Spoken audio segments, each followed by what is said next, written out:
This is Real Housewives of the Kingdom, a sweet space where you'll hear from the hearts of fellow housewives in the kingdom of God. Some just like you and some really different in various walks of life. We will talk about how God is walking with us through the good and the hard. I pray you'll be encouraged and entertained as we laugh and sometimes cry together. Most of all, I hope it reminds you we're in this together and you are not alone. Hey everybody, I'd like to welcome you back to Real Housewives of the Kingdom. I hope you are having a great summer. I know that we are. It is super important to me and my hubby to make sure we take time off and away from our regular things and prioritize time together. So I really encourage you, even if you can't get away for a long thing or you don't have a lot of money to spend, it doesn't matter. Just make a priority to do something fun together, make a plan. And plan it out ahead of time when you do that, even if it's a special date you're planning for the end of the month. Planning that out, there's something sweet and bonding about looking forward to something together. So I'd encourage that. But now I will get to today's topic, and that is the couple that plays together stays together. And I'm sure you've heard that quote, but it's not just a cute quote. It is truth, and it is an important tool that you can use in your marriage to keep it alive and fresh. So I'm excited to chat about this. This is something really close to me and my hubby's hearts, and so I want to dive right in. When me and my husband first were dating, before we even got married, we noticed that people who were married often would talk about things that they did separate. So they would say things like, oh, well, he likes sports and I don't really like sports. Or, she likes romantic movies and I don't really like those. Or I don't like going shopping.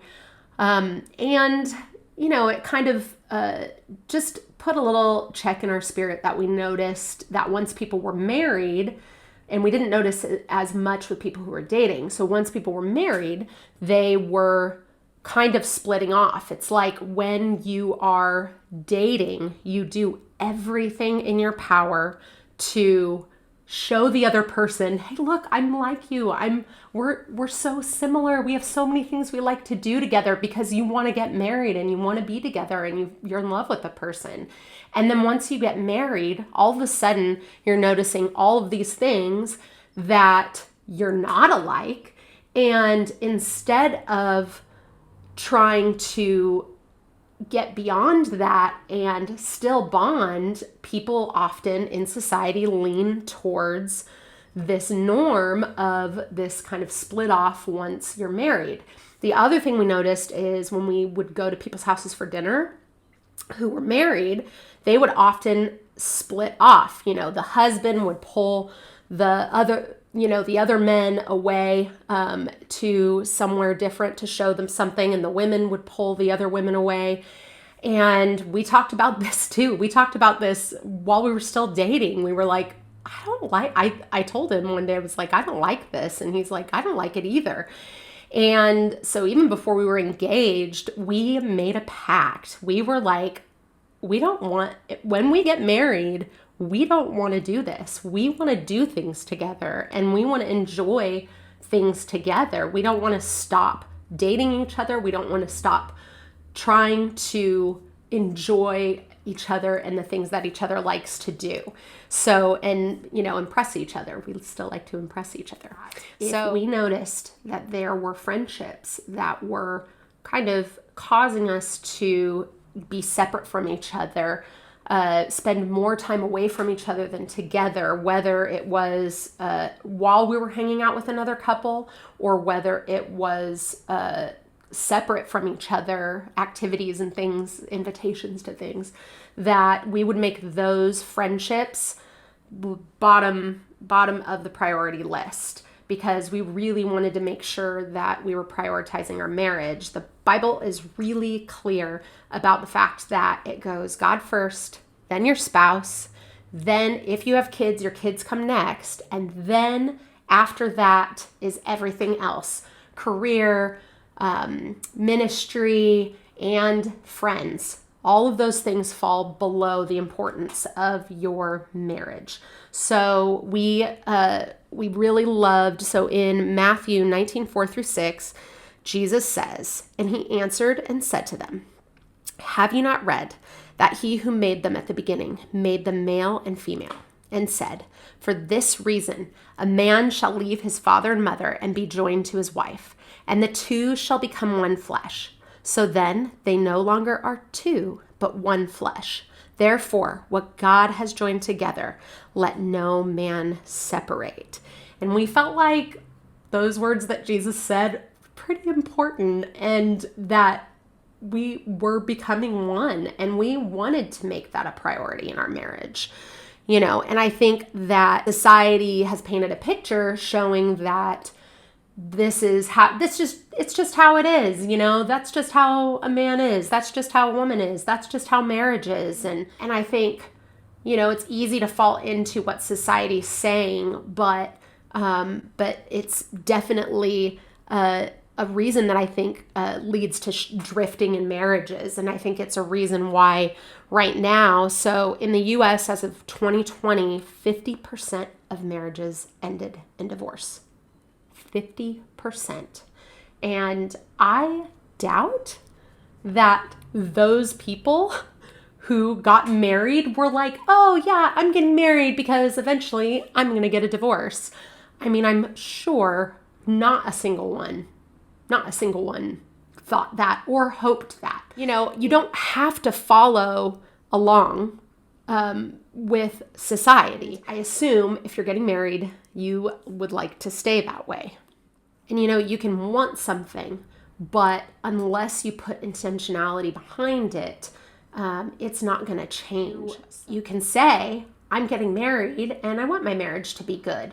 But unless you do the things that will lead to a healthy, thriving marriage, you will likely end up with the 50% that did not stay together.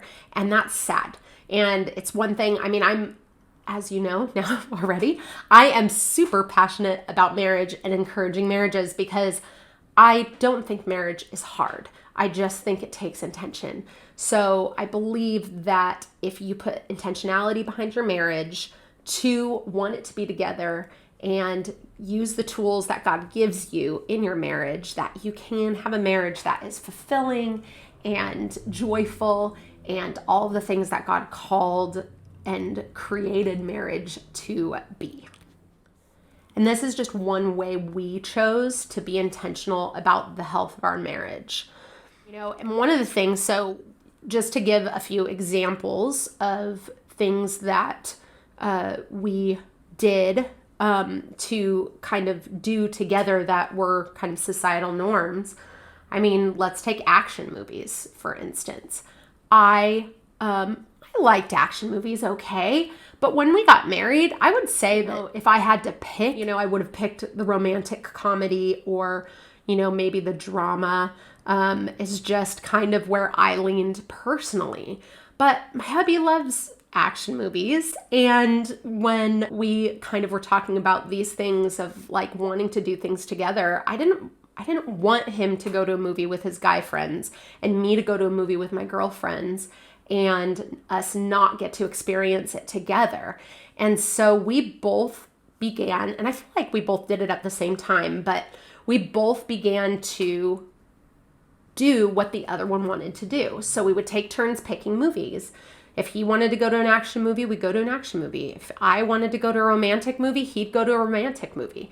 And the cool thing about that is it also created a time for us to be able to talk about it. So not only first were we selflessly going and doing the thing that our spouse wanted to do, but then when we got done with it, it was something we had spent time together, and it's time, holding hands, snuggling while you're watching the movie. And so that's always good. And, marriage building. And then not only that, but it also created time for us to chat about it. So we'd get out of the movie and maybe we'd go to dinner, or we'd just be driving home from the movie theater, and we would chat about the storyline and chat about what we thought about it. And it just created kind of more things to talk about and think about. And then not only that, it created memories that we remember when we see, clips of that movie or whatever. That is something we did together and not with anyone else. And of course, sometimes we do go to movies with other couples and that sort of a thing.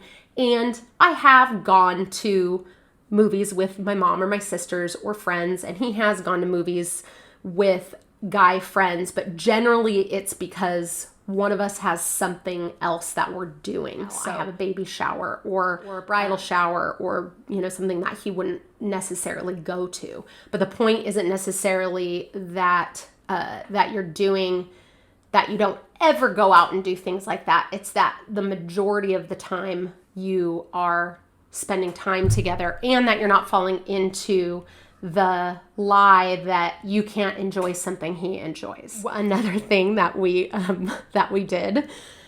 So I'm not terrified of riding bikes, but I rode bikes growing up as a kid, but I don't like to go fast. So I get really scared when I go fast on a bike. If it's a hill, I brake going all the way down. I just don't like it. And when we were dating, my hubby mentioned that he would love to get a tandem bike. And I thought, that sounds awful. That sounds so terrifying, because then I can't totally brake. I'm not in control. There is no way. There's no way. And so this was something I kind of held out on. And then as we were married for a long time, I guess maybe it was about 14 years into our marriage, something like that. I just had the thought, I was looking for something for him for Christmas, and the thought popped into my head, tandem bike. And I think the Lord put it in my head because I think he wanted me to be okay with it, because it was something that seemed fun to my husband. So I bought him a tandem bike, and it was this most giant box, wrapped it huge, leaned it up next to the wall by the Christmas tree. And he was so excited when he opened it. And let me tell you, if you want a marriage bonding experience, get a tandem bike. And I can't say that it was not terrifying at first, especially where we live. We live kind of on a hill, we have a hill that goes down. And so the first time we rode it in our neighborhood, I broke all the way down. I was hitting my brakes, and he was like, stop hitting your brakes. So anyway, so we had to learn how to kind of communicate on it. But once we kind of got the hang of it, and we also ride it down by the beach a lot now. But I realized it was a great time for us to be able to chat while we're riding this bike. And when you're on a tandem bike, you can hear and chat with each other a lot easier than if you're on two separate bikes and even riding next to each other, because often, especially at the beach, you have to, move over for people. And so I've actually found that I really love the tandem bike. And so that was just another thing that I was obstinate against at first, that he wanted. And I thought, no, you know what? I need to do this. God is putting it on my heart to do it. And I'm so glad he did, because it's definitely been a bonding experience for us. Also, on vacations, when we first got married, we honeymooned in Paris. And obviously that was not a lounging by the pool kind of a vacation. And we discussed going different places, but we both did really want to go to Paris.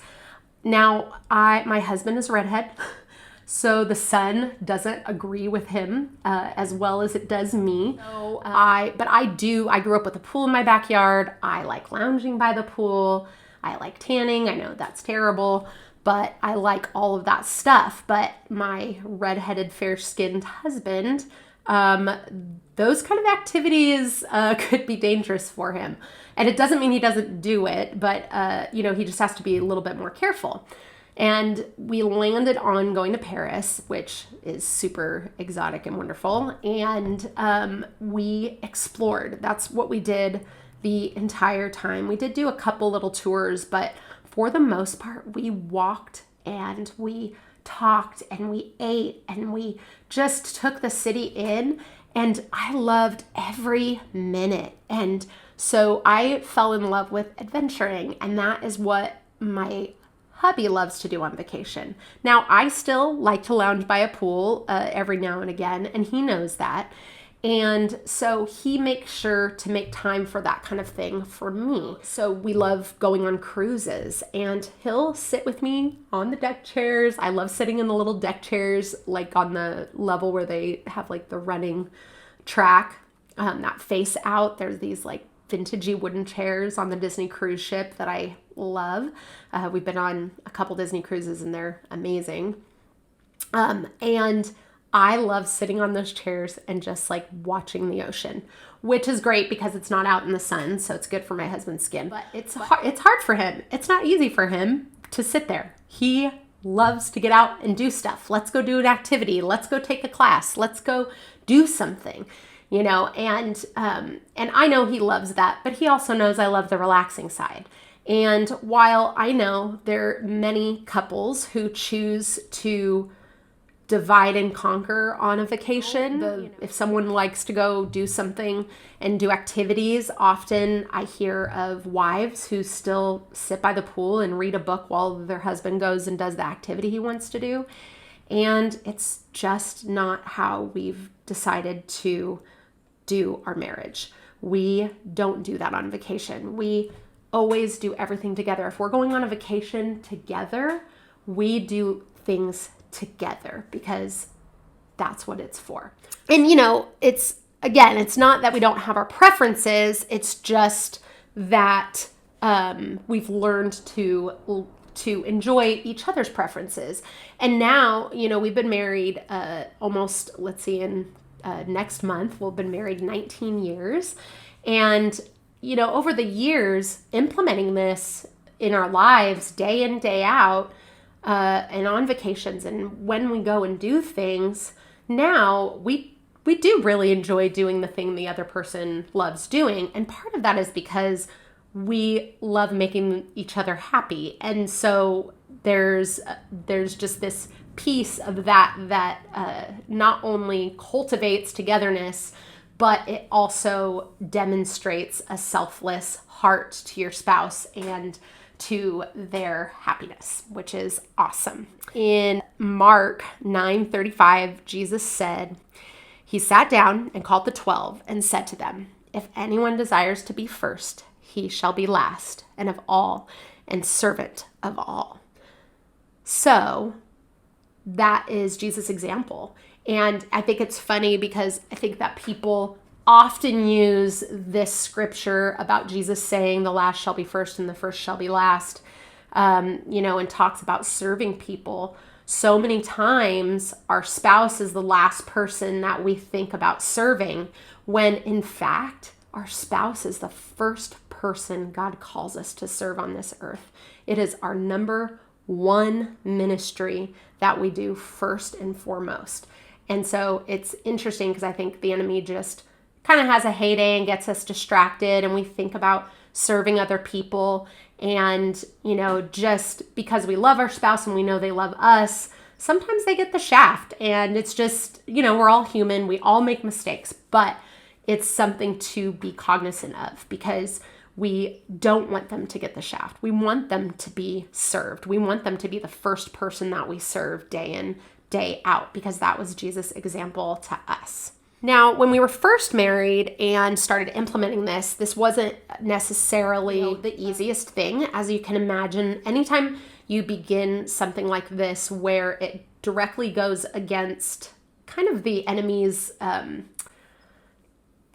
pushes in society towards marriages being separate and people being at war with each other and that sort of a thing, there is going to be pushback, and you can expect that.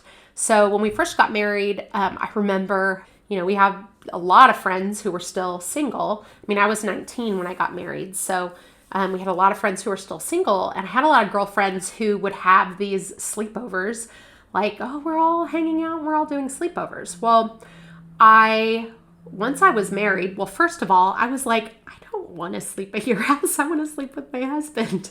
That was my initial thought on it. But I remember getting invited, and I remember my husband talking with me about it. And I was like, babe, I don't want to go.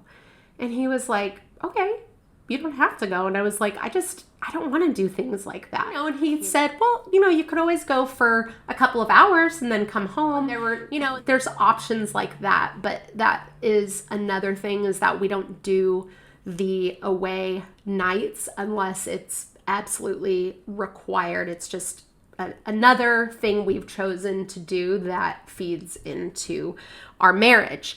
Now, we didn't lose friends per se with this sort of thing. And also, like I was saying earlier, how we had prioritized to, keep friends who seemed to always want to push us apart at a lower priority. So because we did that, there were definitely people who, there was no big falling out, but eventually you're not hanging out with those people anymore as much, even just because of their season of life. Once you get married, it's different, and it's different than your single friends, and your priorities are different than their priorities, and that's okay.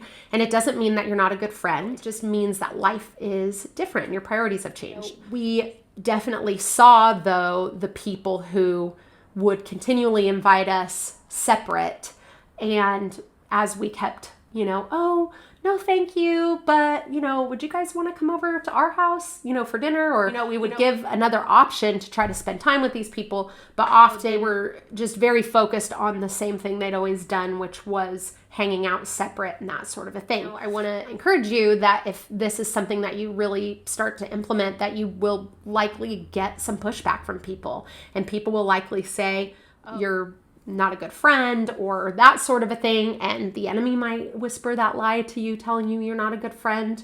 But serving your spouse first, putting your marriage first, making sure that the person that you spend the most time with is your spouse, will enrich your marriage. I guarantee it. And for us, it's super important. I mean, we take it really seriously, our marriage, and what we do day in, day out to enrich it and to feed it and watch it grow. Every marriage is different, and every schedule is different, and people who have kids, obviously, if you have a brand new baby, you have to feed your baby. You can't tell the baby to sit there and cry while you spend 2 hours with your husband. That's not feasible.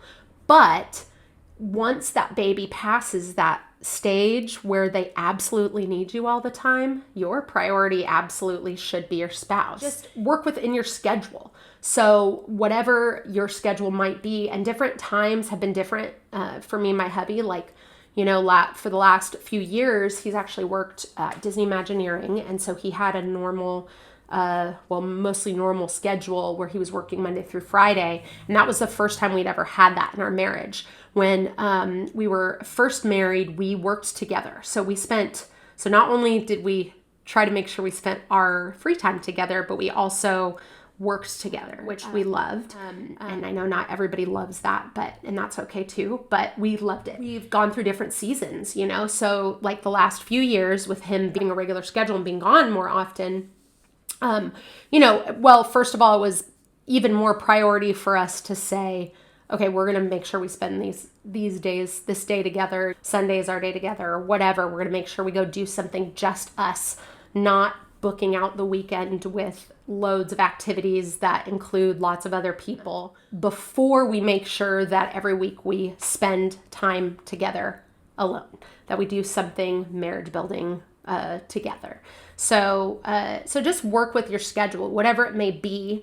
Don't feel like you need to, model yourself exactly after how we do it. But it's just this concept that to keep keep your marriage together, to keep the things you do together. I don't know if you listened to episode number 1 that I had. I interviewed my really good friend, Jamie Miller, and her husband have been married for 23 years. And we discussed, and they've been together since they were 10 and 11. So if you haven't listened to that episode, go back and give it a listen. It's really good. She gives some really great marriage tips and is just kind of real and raw about how it was being in love and like with your husband since he was 11.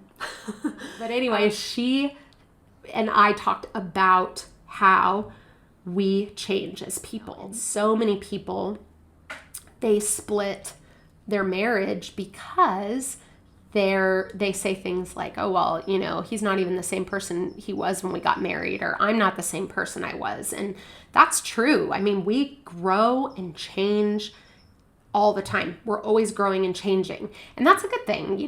God is working in us. We become different people because we get new experiences, and that makes us different people. God also gives us the tools that we need to be able to stay bound together in our marriages despite growing and changing. And the way to do that is to make sure you are doing life together.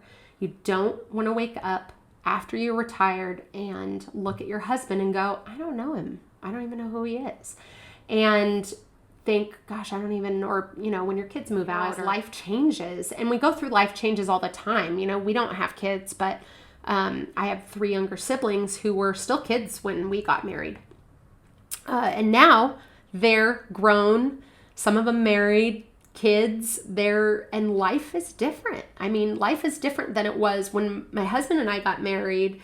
They were our priority after each other.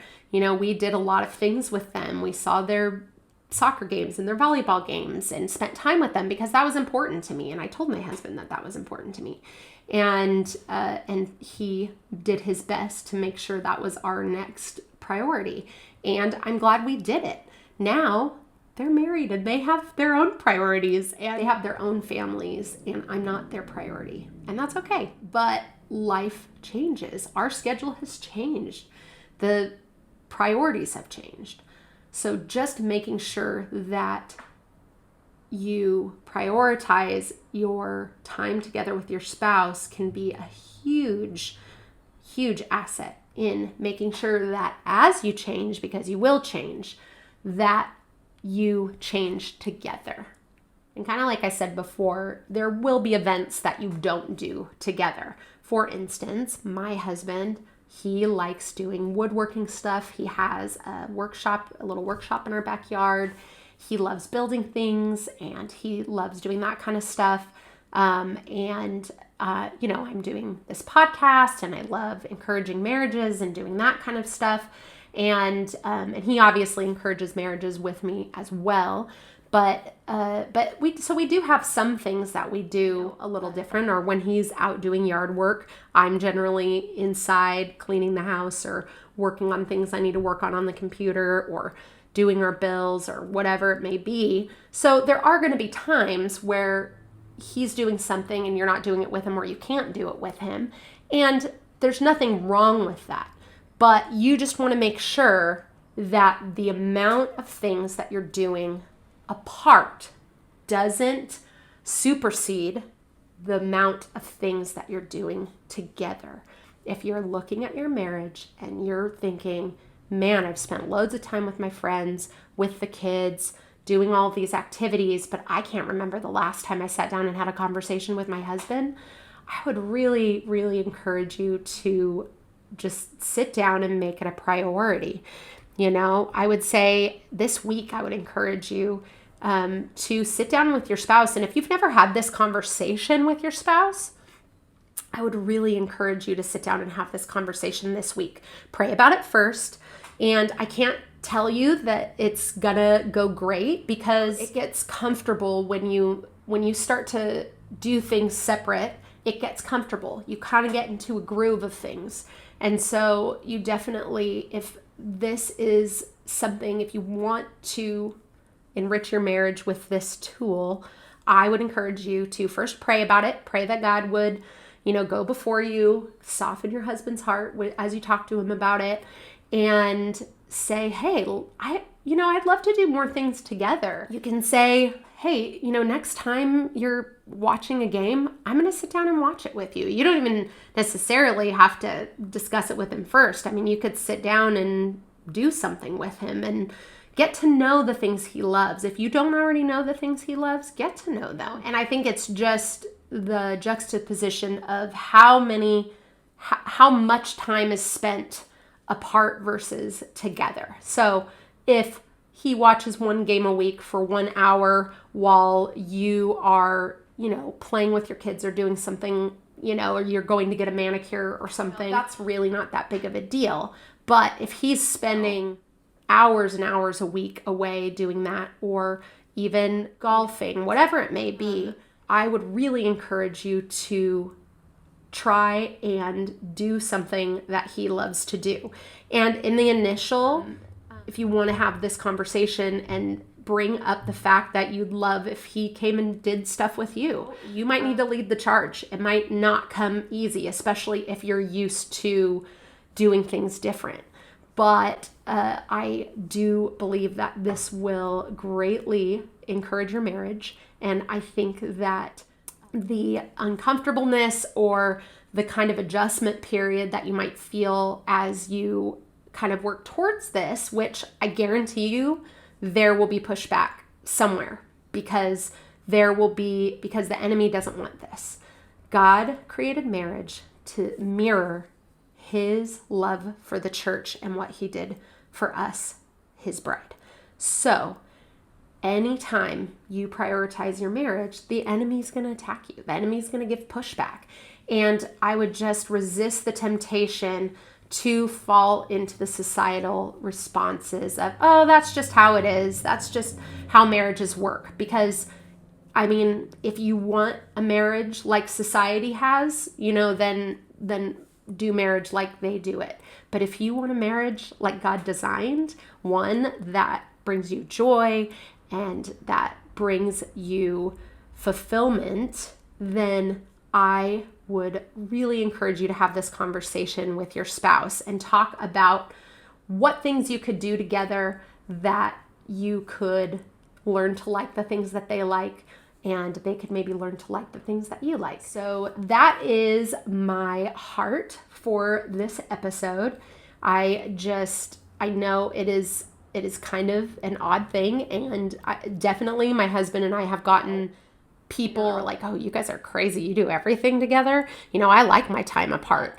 We really don't. We really enjoy spending time together, and he is my number one person that I want to be talking to in this entire world. But that doesn't mean that I don't have other people in my life that I pour into or love on, and it doesn't mean he doesn't have other people he pours into and loves on. But if you're married, the two have become one. It should look like that. It shouldn't look like you are roommates living in a house and sharing the bills and the responsibilities to make sure the household runs, and your marriage just crumbles by the wayside. So please consider my words. Please pray about them. You can look up all the scripture I talked about today, and I'm going to put both of those scriptures in the show notes so that you can take a gander at them. Okay, all you housewives, that's it for today. I'm truly grateful you joined us. If you know anyone who would be encouraged by this episode, you can easily share it by taking a screenshot and adding it to your stories or feed. You can also text it to a friend. New episodes are uploaded every other Friday. Be sure to subscribe so you can catch them all. You can find and interact with me on Facebook and Instagram at Married Rogers Neighborhood, as well as my website, which I linked in the show notes. If you enjoyed our conversation today, it helps so much if you could take a second to rate and give a 5-star review. It really makes a huge difference for me in the podcast. Just remember, we are in this together. God loves you, and you are not alone. See you next time.